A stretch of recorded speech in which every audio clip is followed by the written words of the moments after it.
coming. I don't know if you all came to the table, but we have some writing courses for the future in the spring already prepared, and I want you all to know about that, just in case you want to take this a little further. And I just want to say something. Mother Carter discussed passion, and she discussed passion in reference to your writing. If you're passionate about it, God's going to see you through it.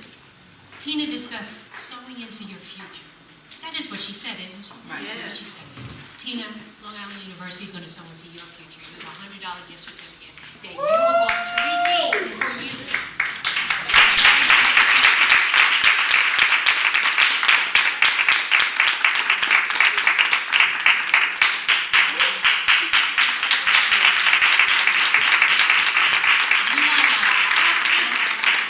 And I knew that was very important for her to have.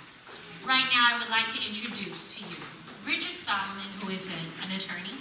He is also a published writer, and he wants to do a training for you all, and also discuss some of the hiccups, some of the things you need to look out for, and also how he can also help you out. Please, Richard, come to the podium.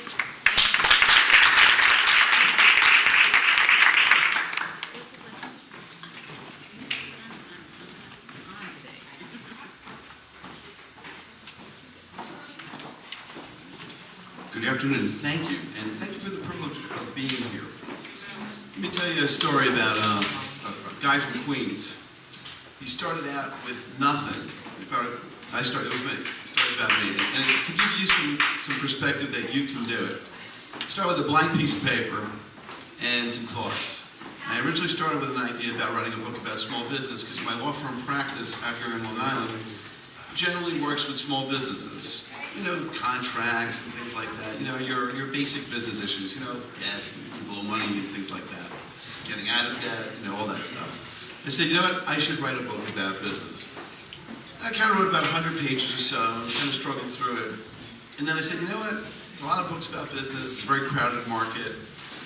So I started going looking at the bookstores, which I guess was my first foray into market research. Because you know what? As authors, you got to know who's the marketplace. Who's going to buy your book? And look at the books that are already out there. Is your book different? And could it be better? And you know what? There's a lot of books out there. There's something like 100,000 books published every year. And there's only so much space on the shelves in stores.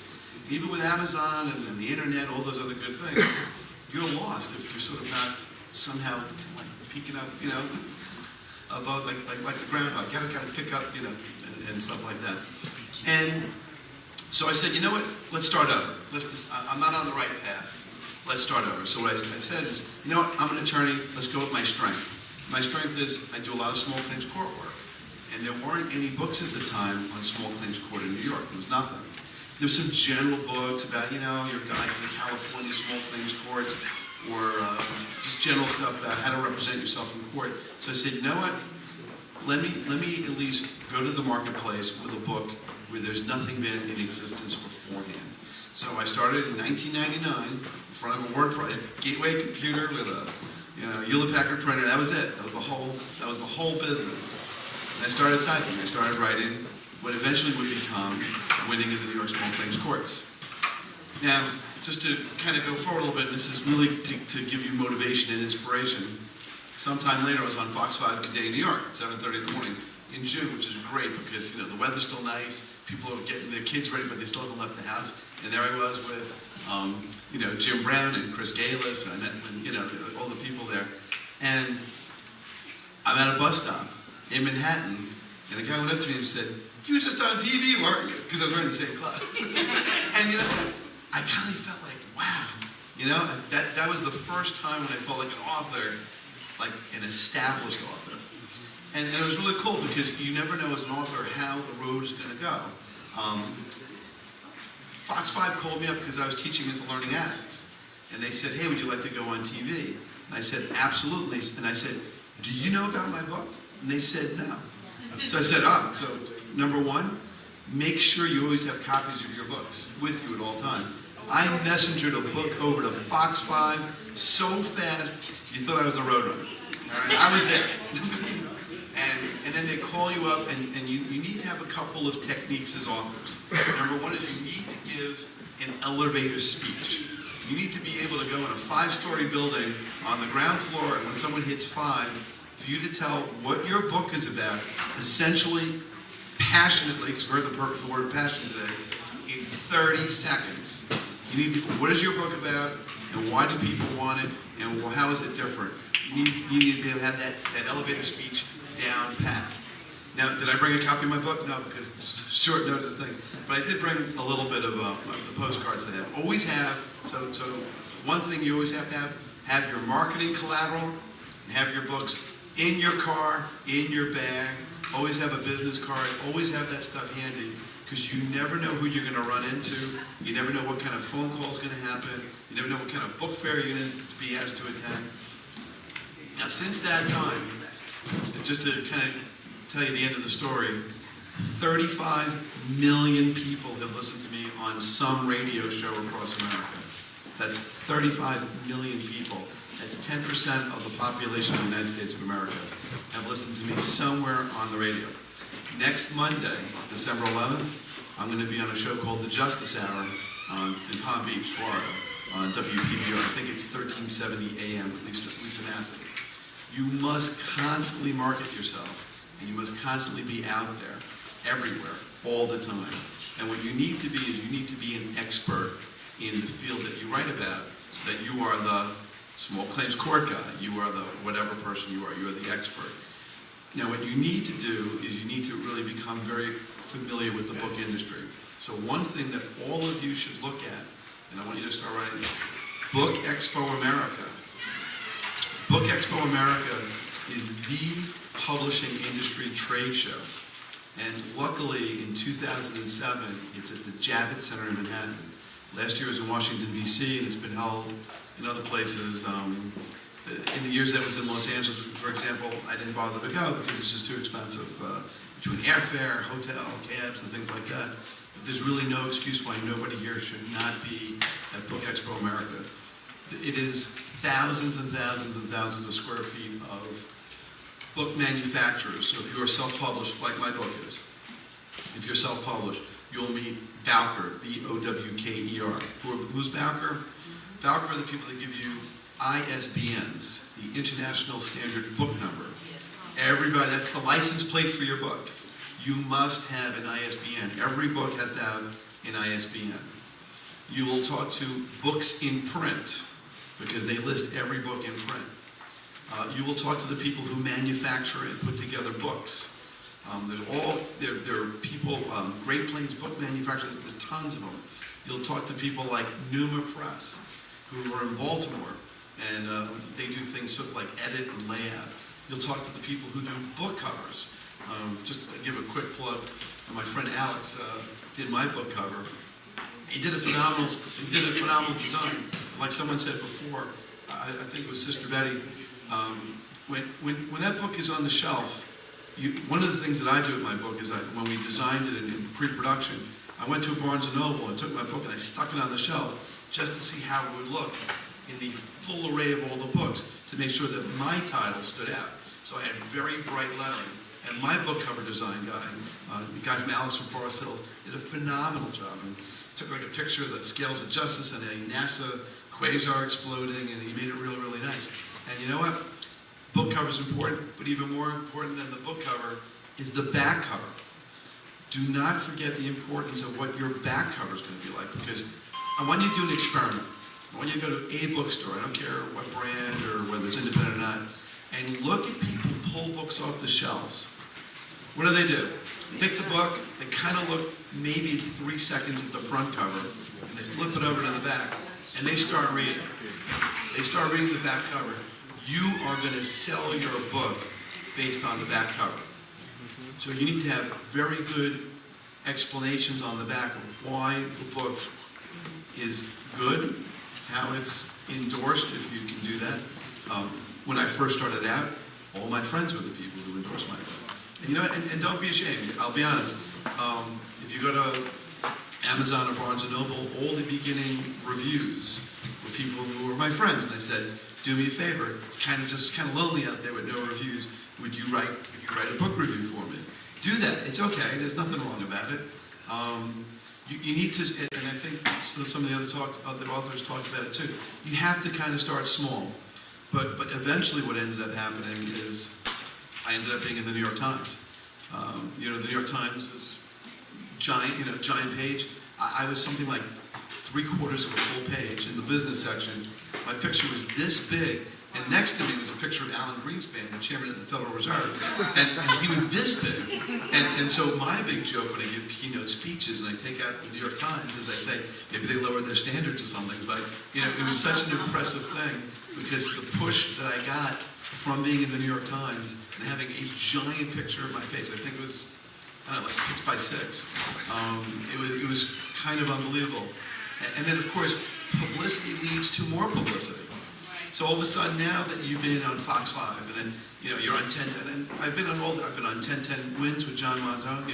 John Montone, 1010 Wins. He did me a 3-part series called Winning in New York Small Claims Court. He interviewed me right outside the courthouse. Which brings me to my next tip. Whenever you deal with the media, and I have my own radio show too now, so I've really kind of got the whole media thing going. You must be able to very succinctly tell your story in sound bites.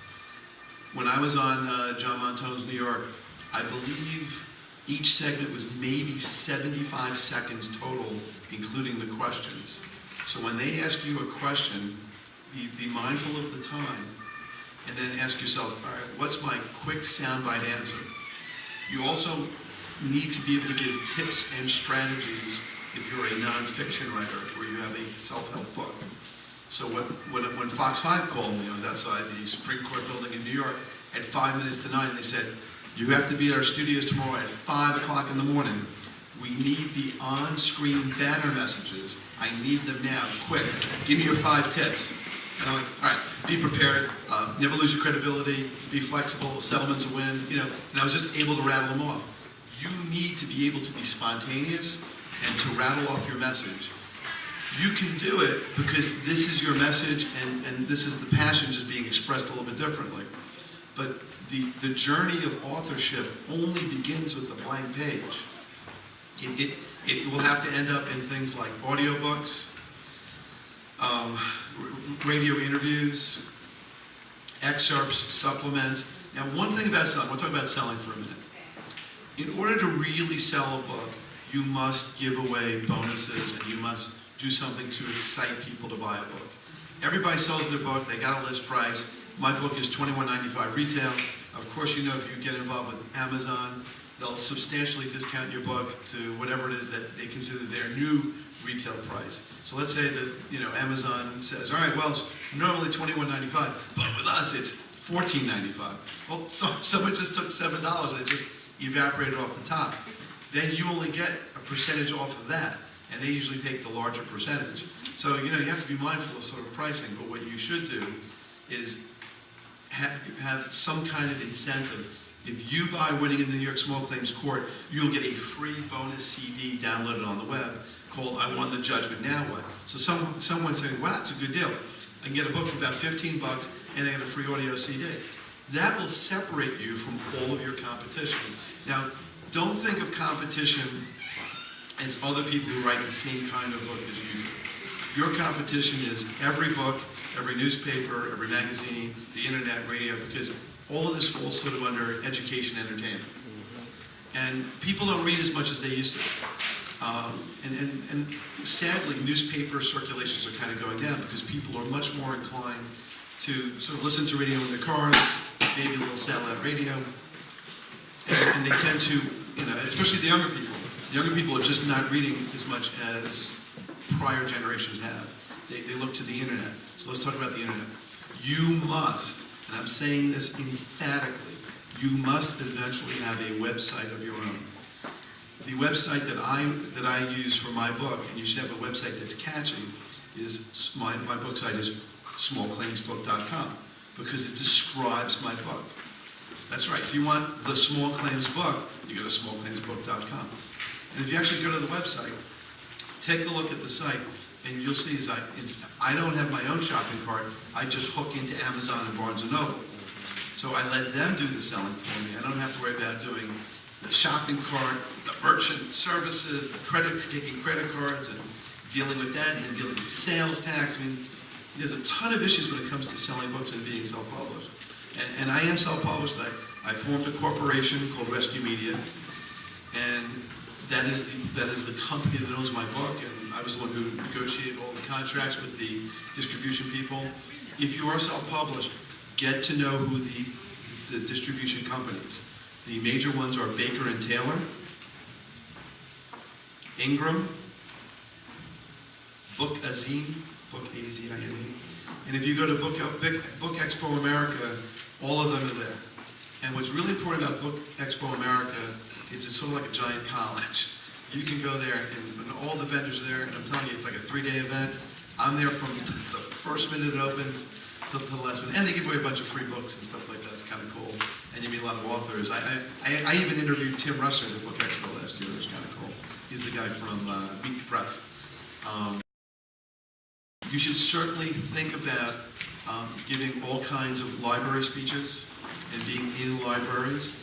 There's a company called Quality Books. You should take that name down. Quality Books is a company that distributes to all of America's libraries. And libraries pay the retail price. So they will buy your book at a retail price. And considering how many libraries that are out there, that's a giant untapped audience. All right, question. What's the difference between marketing and advertising? All right. Marketing is like promotions. It's more like news.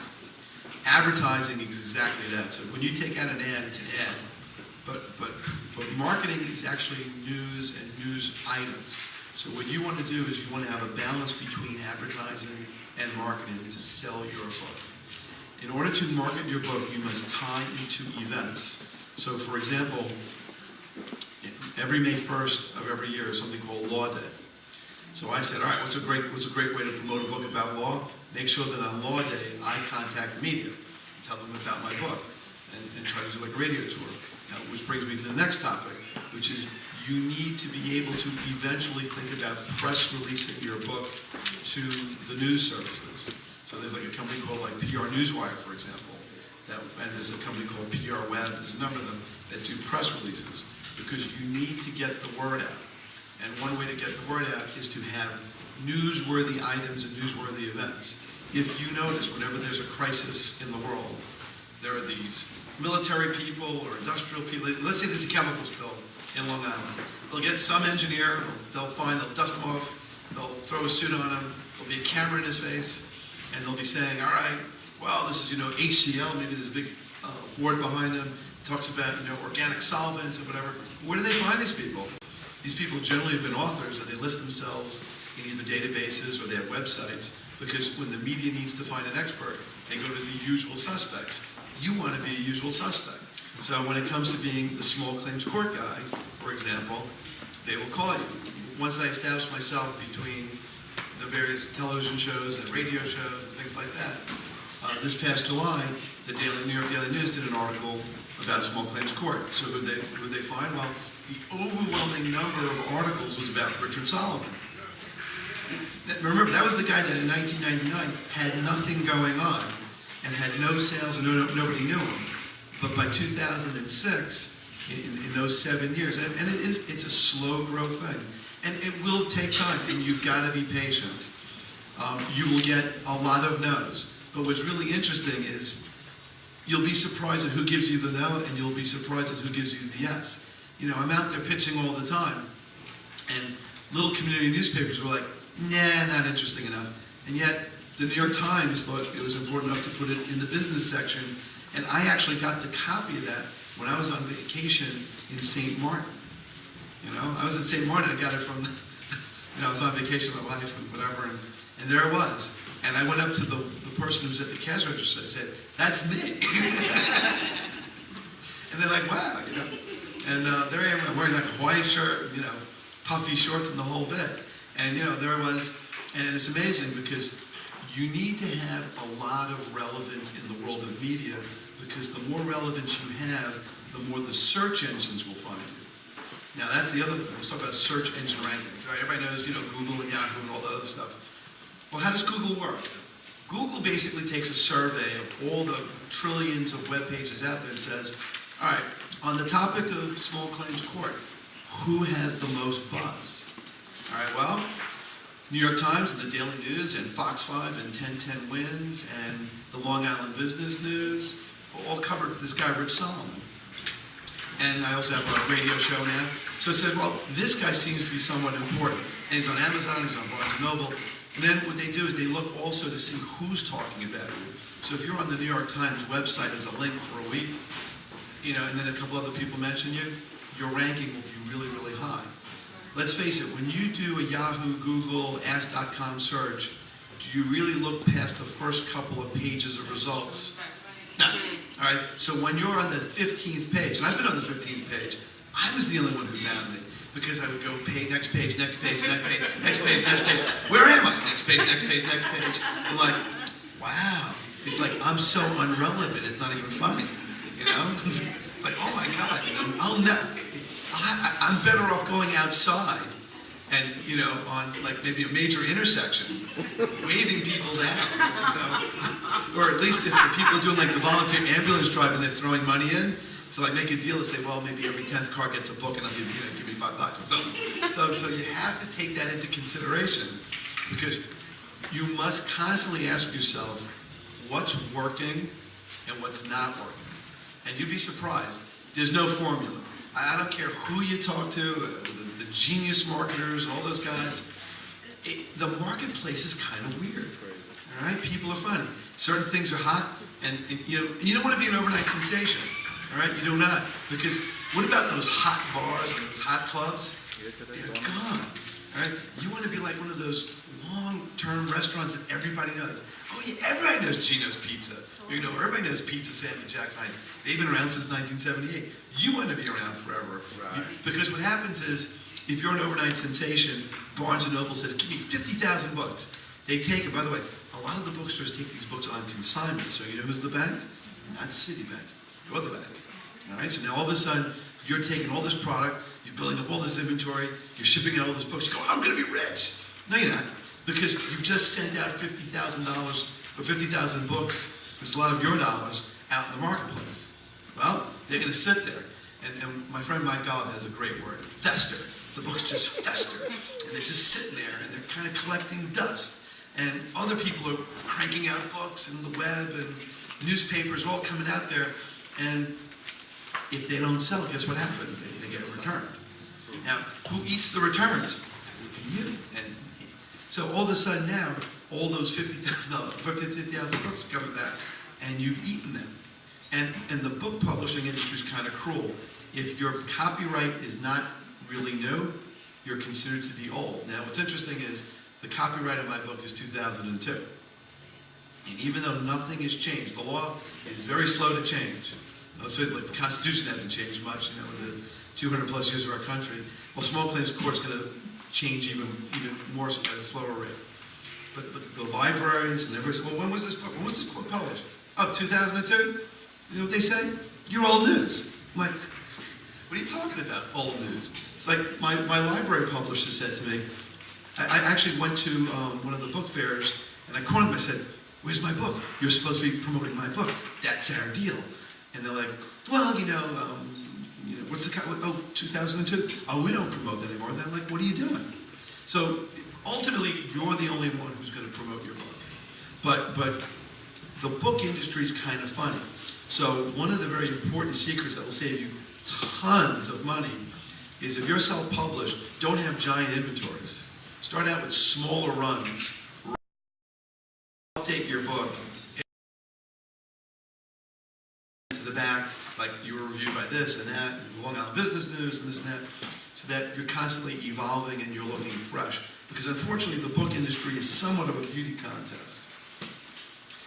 Let's talk a tiny bit about some other resources. You probably want to take a look at something called the Publishers Marketing Association, PMA. They are a group that's dedicated to helping self-published people. And they're like a trade association. Just like lawyers have a bar association, PMA is like the bar association for self-published people. Jan Nathan is the president. I interviewed her on one of my radio shows. If you take a look at it, my radio show talks a lot about publicity marketing for lawyers and authors in general. My co-host is the head of the largest publicity firm in New York, Reuter Finn, Plant TV Art. So what you want to take a look at is tcbradio.com, which is my radio show, and it's all free. There's all these archives. It's run from Long Island University's campus at the Abrams Communication Center, and every Thursday at 2, you can hear us live. But you can go into the archives and pull up all these old shows. We have shows about, the show's called Taking Care of Business, and it has everything to do with business and everything to do with the business of books. So if you want a lot of very free information, you should go there. We've interviewed all kinds of authors. We've interviewed people in the book industry, and like someone like Jan Nathan. I was asking about things like books in Google AdWords. And there's a lot of hot things in the book industry.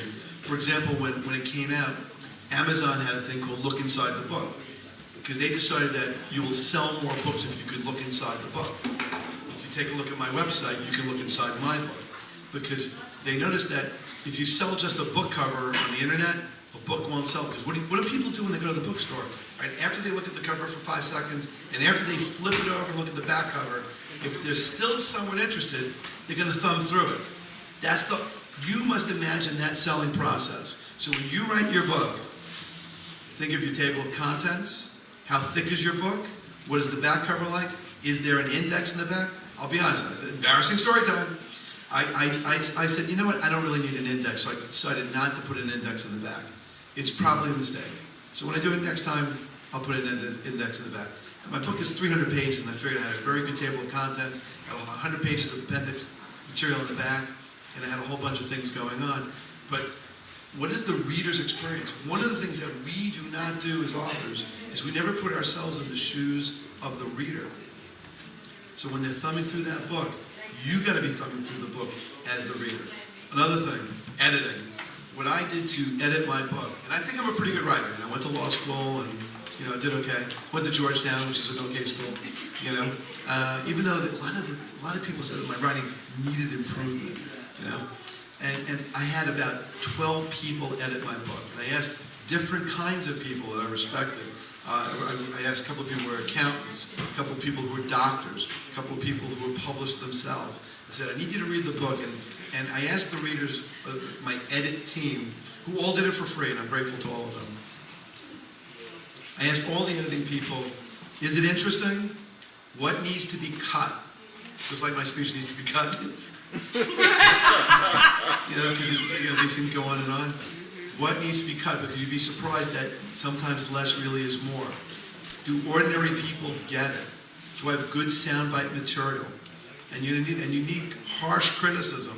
Harsh criticism is love. All right? It's not. You want this, because the really nasty criticism comes from the media and the press who looks at your book and disregards it because, you know what? And the last thing I'll leave you with is, your book must look professional. If you have a website that looks like tcbradio.com, I did that in 2 hours at LIU at a class called Learning Dreamweaver, and it looks like a hack website. And on the other hand, I spent a lot of money, and I had smallclaimsbook.com put together. It looks really professional. Compare my own 2 websites and ask which one would you go to. You got to look professional. If you do not look professional, you will not be respected. And if you're not respected, they will not buy your product. So definitely, do that. I probably could have talked for more, but if you have any questions, one last thing of copyright. Ideas are not copyrighted. All right? Ideas cannot be copyrighted. One of the very first copyright cases was a case where a guy wrote an accounting book, and someone else wrote a similar accounting book. And the first guy sued, and they said, well, ideas can't be copyrighted. It's the expression. So you should talk to lawyers and accountants about lawyers for the accounting issues, lawyers for the copyright issues, and accountants for your business issues. But protect your copyrights at all costs. Any questions? I think there's one up here. Yeah. When is the book expo? It's always kind of like towards the end of May or the beginning of June every year, and they rotate the city in which it will be. And last year was DC. The year before that, it was in New York. And the year before that, I think it was in Chicago. And I just have 2 questions. Sure. Yes, does your law firm, or do you specialize in any aspect of the publishing business, or in actually no. I'm a general lawyer. And you can always send me an email. It's rescuemedia@juno.com is my business email. I kind of learned all this stuff from the School of Hard Knocks. Right.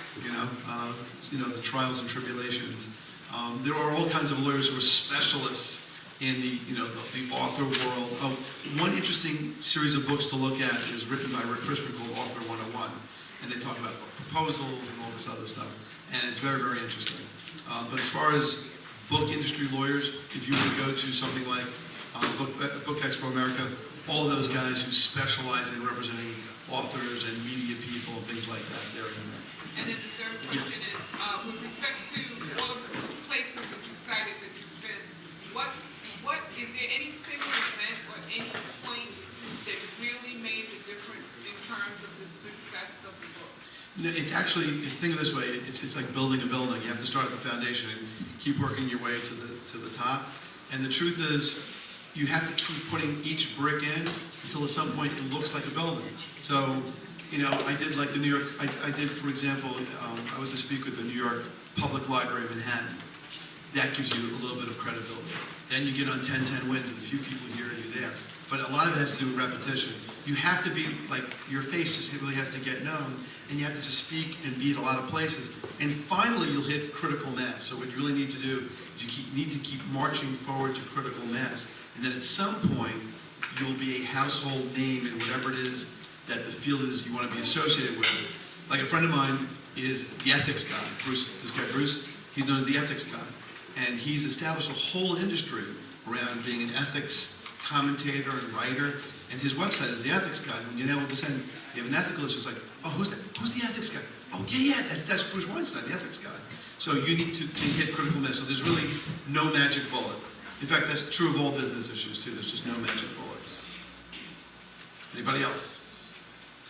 Go out there, keep writing, and never give up hope. And thank you for your time.